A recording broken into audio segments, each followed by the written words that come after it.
तो हम लोग जब जिम ज्वाइन करते हैं, हम सबका एक सपना होता है कि हमारे एब्स कब विजिबल होंगे। एंड काफी लोग अपने एब्स को अचीव करने के लिए बहुत सारी गलतियां करते हैं। कुछ लोग फैट बर्नर्स की तरफ जाते हैं, कुछ लोग हर दिन अपने एब्स की एक्सरसाइज कर रहे होते हैं जिससे उनको लगता है कि उनके एब्स विजिबल हो जाएंगे। तो आज मैं एक राइट स्ट्रैटेजी की बात करने वाला हूँ जो मैंने खुद ने अप्लाई करी एंड जिसके थ्रू मेरे को रिजल्ट्स मिले एंड मैं अपने एब्स को विजिबल कर पाया। पहली चीज बात करते हैं एब्स के बारे में। तो सी, एब्स हम सबके पास होते हैं, बस फर्क ये होता है कि हमारी जो एब्स मसल्स हैं वो हमारी फैट की लेयर के पीछे छुपी हुई होती हैं। इमेजिन अगर आपकी एक बहुत अच्छी बॉडी है, उसके ऊपर आपने एक बहुत ज्यादा फ्लफी सी जैकेट पहनी हुई है, तो क्या किसी को पता चलेगा बाहर से देखकर कि अंदर आपकी इतनी अच्छी मसल्स हैं? तो एग्जैक्टली फैट भी वही काम करता है। हमारी जो स्टमक एरिया में फैट की लेयर होती है वो हमारे एब्स मसल्स को छुपा के रखती है। तो जब हमारा body fat percentage around 15 to 14% से नीचे जाता है, तब हमारे एब्स की डेफिनेशन हमको दिखनी शुरू होती है। And around 10 to 11% body fat में एक इंसान की एब्स डेफिनेशन काफी ज्यादा स्ट्रॉन्ग हो जाती है। सेकंड बात करते हैं डाइट के बारे में। आप एक बैड डाइट के साथ अपने एब्स को विजिबल नहीं कर सकते हो। अगर मैं इसको सिंपल टर्म में समझाऊं तो आप एक गंदी डाइट लेके और एक अच्छा वर्कआउट करके अपनी बॉडी में अच्छे रिजल्ट्स नहीं देख सकते हो। आपको अपनी डाइट भी अच्छी रखनी पड़ेगी, एकदम क्लीन साइड पे रखनी पड़ेगी। आपको होल फूड्स खाने पड़ेंगे, आपको प्रोटीन रिच फूड्स खाने पड़ेंगे एंड सबसे इंपॉर्टेंट आपको एक कैलोरी डेफिसिट में खाना पड़ेगा। कैलोरी डेफिसिट का मतलब ये है कि आपकी जो भी मेंटेनेंस कैलोरीज हैं, वो कैलोरीज जिसपे ना आपका वेट बढ़ेगा ना आपका वेट कम होगा, उससे आपको थोड़ी सी नीचे कैलोरीज खानी पड़ेंगी ताकि आपकी बॉडी एनर्जी के लिए फैट यूज कर पाए एंड फैट बर्न कर पाए एंड आपकी बॉडी में से स्टोर्ड फैट जो भी है वो हट सके एंड आपकी एब्स की डेफिनेशन आपको दिख सके। तो आपको एक कैलोरी डेफिसिट में खाना पड़ेगा अपनी बॉडी फैट परसेंटेज को और नीचे करने के लिए। Now the third point, training. अब एक वर्कआउट करना भी उतना ही इंपॉर्टेंट है जितना हमारी एक अच्छी डाइट को रखना है। सिर्फ और सिर्फ एब्स का वर्कआउट की बात नहीं कर रहा हूं मैं, बाकी अपनी पूरी बॉडी के वर्कआउट की भी बात कर रहा हूं। बिकॉज जो भी हमारी कंपाउंड लिफ्ट्स होती हैं जैसे स्क्वाट, बेंच और डेडलिफ्ट या फिर पुलअप्स, ऐसी एक्सरसाइज जिसमें हमारा एक मसल से ज्यादा मसल यूज होता है परफॉर्म करते हुए, वो एक्सरसाइज हमारी बॉडी के लिए काफी ज्यादा चैलेंजिंग होती है एंड उस एक्सरसाइज को परफॉर्म करते हुए हमारी बॉडी सबसे ज्यादा majority of the calories burn करती है एंड जो हमारे लिए बहुत ज्यादा इंपॉर्टेंट है अगर हम अपनी बॉडी में से फैट हटाना चाहते हैं। तो एक प्रॉपर वेट लिफ्टिंग करना भी उतना ही इंपॉर्टेंट है अपने एब्स को विजिबल करने के लिए। इवन दो वो हमारे एब्स को डायरेक्टली टारगेट नहीं कर रही है, बट हमारा कोर मसल एंगेज हो रहा है उस एक्सरसाइज को परफॉर्म करते हुए एंड मोस्ट इंपॉर्टेंटली हमारी बॉडी कैलोरीज बर्न कर रही है। एंड वेट लिफ्टिंग का एक ये भी फायदा होता है, जब हम वो वर्कआउट कर रहे होते हैं उस टाइम पे हमारी बॉडी कैलोरीज बर्न कर रही होती है, बट इन बिटवीन वो वर्कआउट करते हुए हमारी बॉडी में मसल ब्रेकडाउन होता है जो रिपेयर होता है वर्कआउट के बाद में एंड उसको रिपेयर करते हुए भी हमारी बॉडी कैलोरीज बर्न कर रही होती है। तो इट्स लाइक हमने जब वर्कआउट करा हमारी बॉडी ने कैलोरीज बर्न करी एंड वर्कआउट करने के बाद भी हमारी बॉडी कैलोरीज बर्न कर रही है, तो वो फॉरएवर एक फैट बर्निंग स्टेट में है हमारी बॉडी, जिससे हम अपने बॉडी फैट परसेंटेज को और नीचे लेके आ सकते हैं। अब हमको ट्रेनिंग में एब्स को भी ट्रेन करना है। इमेजिन आपने कितने ऐसे लोग देखे होंगे जिनका बॉडी फैट ऑलरेडी 10-11% होता है लेकिन उनके एब्स स्टिल विजिबल नहीं होते, बिकॉज एब्स भी हमारे एक मसल है, वो भी तब विजिबल होंगे जब वो मसल प्रॉपर्ली डेवलप्ड होगा। तो आपको अपने एब्स मसल्स को डिफाइन भी करना पड़ेगा, ट्रेन भी करना पड़ेगा ताकि एक लो बॉडी फैट परसेंटेज पे आने के बाद आपके एब्स विजिबल हो सके। एंड एब्स ट्रेनिंग में मैं आपको सजेस्ट करूंगा मिनिमम हफ्ते में एक बार ही ट्रेन करना और मैक्सिमम 2 बार। इससे ज्यादा आपको एब्स की एक्सरसाइज करने की जरूरत नहीं है। वो भी हमारी बाकी मसल्स की तरह है, जैसे चेस्ट, लेग्स और बैक होती हैं, वैसे ही हमको उसी इंटेंसिटी के थ्रू एब्स को ट्रेन करना चाहिए। अगर आप चाहते हो कि मैं कुछ ऐसी वीडियो बनाऊं कि जिसमें मैं बताऊं कि मेरे को बेस्ट एब्स की एक्सरसाइजेस कौन सी लगती हैं, तो आप कमेंट करके मुझे बता देना, मैं इसके ऊपर जरूर वीडियो बना दूंगा। नाउ फोर्थ बात करते हैं कार्डियो के ऊपर। आपको अपने वर्कआउट के बाद एकदम एक्सेसिव कार्डियो करने की जरूरत नहीं है। 15-20 मिनट जॉगिंग करना, 15-20 मिनट फिर स्टेयर मास्टर करना, आपको इतने एक्सेस कार्डियो की जरूरत नहीं है। आप डेली बेसिस पे अगर एक चीज कर सकते हो तो वो आपके एब्स की डेफिनेशन में जरूर हेल्प करेगी, वो है एक वॉकिंग। अगर आप डेली बेसिस पे 8,000 to 10,000 स्टेप्स अचीव कर सकते हो तो आपको बाकी और कार्डियो की तरफ जाने की इतनी जरूरत नहीं है। हफ्ते में 1 या 2 दिन आप एक हाई इंटेंसिटी कार्डियो कर सकते हो, बट अगर डेली बेसिस पे आप अपने स्टेप्स का टारगेट अचीव कर सकते हो तो आपकी बॉडी में से बॉडी फैट परसेंटेज ऐसे गायब होगा। बिकॉज जब हम वॉक कर रहे होते हैं हमारी बॉडी ना हमारे कार्ब्स को यूज करती है, विच इज ग्लाइकोजन, जो हमारी बॉडी में स्टोर होता है एनर्जी के लिए, ना हमारी बॉडी मसल्स के पास जाती है एनर्जी के लिए। हमारी बॉडी डायरेक्टली टैप करती है फैट के अंदर एनर्जी प्रोड्यूस करने के लिए एंड हम वॉक करते हुए फैट बर्न करते हैं। तो डेली बेसिस पे इमेजिन करो आप 8,000 10,000 स्टेप्स डेली करोगे, फिर 1 या 1.5 महीने के बाद आपकी फिजिक कितनी ज्यादा बेटर दिखेगी। अगर आप ये हैबिट अभी तक नहीं कर रहे हो एंड अगर आप ये वीडियो देखने के बाद शुरू करोगे, मैं आपको चैलेंज कर रहा हूँ, आप अपनी अभी फोटो खींचना बॉडी की एंड 1 महीने बाद अपनी बॉडी की कंडीशन देखना, आपको बहुत ज्यादा चेंज दिखेगा when it comes to your body fat. तो कंसिस्टेंसी मैटर्स। आपको डेली बेसिस पे एक्सेसिव कार्डियो नहीं करना, बट अगर आप कंसिस्टेंटली डेली बेसिस पे स्टेप कर सकते हो तो आप अपनी बॉडी में से फैट परसेंटेज इजीली रिड्यूस कर पाओगे। अब ये सारी बात रही जिन्होंने मेरी हेल्प करी मेरे एप्स को विजिबल करने के लिए, बट कुछ गलतियां भी मैं आपको बता देता हूँ ताकि आप उन गलतियों को ना करो एंड आपकी प्रोग्रेस स्टक ना हो। सबसे पहली चीज जो लोग करते हैं, डेली बेसिस पे एप्स की एक्सरसाइज करते हैं। उनको लगता है कि अगर वो डेली एप्स को ट्रेन करेंगे तो उनके एप्स और जल्दी से डेवलप हो जाएंगे, जो कि ऐसा बिल्कुल नहीं है, बिकॉज हमारी एप्स भी एक मसल है एंड फिर वो ओवर ट्रेनिंग स्टेट में चले जाएंगे एंड हमको उससे कुछ बेनिफिट नहीं मिलेगा। तो हमको बहुत स्मार्टली अपने एप्स को ट्रेन करना चाहिए एंड जैसे हम बाकी मसल्स की फ्रीक्वेंसी रखते हैं वैसे ही हमको अपनी एप्स मसल की भी फ्रीक्वेंसी रखनी चाहिए। सेकंड गलती है कि ये लोग खाना कम कर देते हैं। उनको ऐसा लगता है कि एप्स को दिखाने के लिए उनको एकदम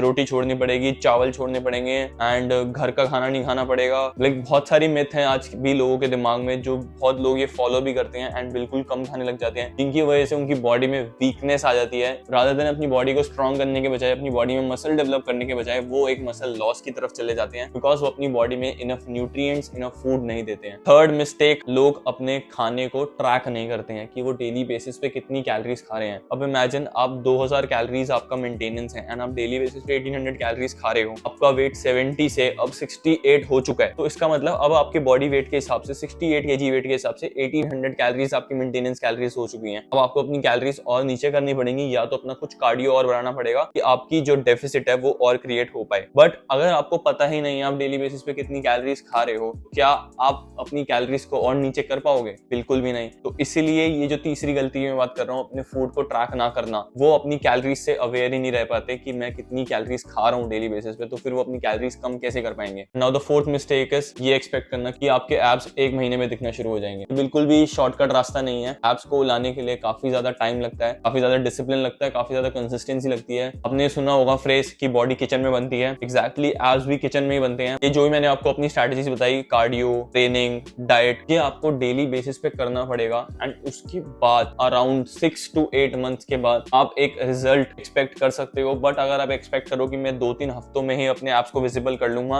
अनरियलिस्टिक गोल है एंड आप अपने अनरियलिस्टिक गोल पे जब फेल करोगे तो आप आगे कंटिन्यू नहीं कर पाओगे। तो इसलिए अपने लिए रियलिस्टिक गोल रखना, ये डेली बेसिस पे मेक श्योर कर कि आप जो भी खा रहे हो वो सही खा रहे हो, आप अपने एप्स के लिए अच्छे से ट्रेनिंग कर रहे हो, आप डेली बेसिस पे अपने कार्डियो को भी मॉनिटर कर रहे हो, आप फूड को भी अपने ट्रैक कर रहे हो। ये सब डेली बेसिस पे करने के बाद आप एक्सपेक्ट कर सकते हो कि एक 6 to 7 मंथ्स के बाद आपकी बॉडी में एप्स की डेफिनेशन एक अच्छे लेवल पे हो जाएगी। ये सारी मिस्टेक्स जो आपको अवॉइड करनी चाहिए। तो आई होप आपको वीडियो अच्छी लगी हो एंड आपको अच्छे से सब कुछ समझ भी आ गया हो। अगर ये वीडियो आपको वैल्यूएबल लगी एंड आपको इससे कुछ सीखने को मिला तो ये वीडियो अपने किसी फ्रेंड के साथ भी शेयर करना ताकि ये वीडियो और लोगों तक पहुंच सके, हर कोई अपनी बॉडी बिल्डिंग की जर्नी में प्रोग्रेस कर सके। तो make sure to like this video. अगर अभी तक मेरे को सब्सक्राइब नहीं करे तो सब्सक्राइब कर दो। मैं मिलता हूँ आपसे नेक्स्ट वीडियो में। बाय।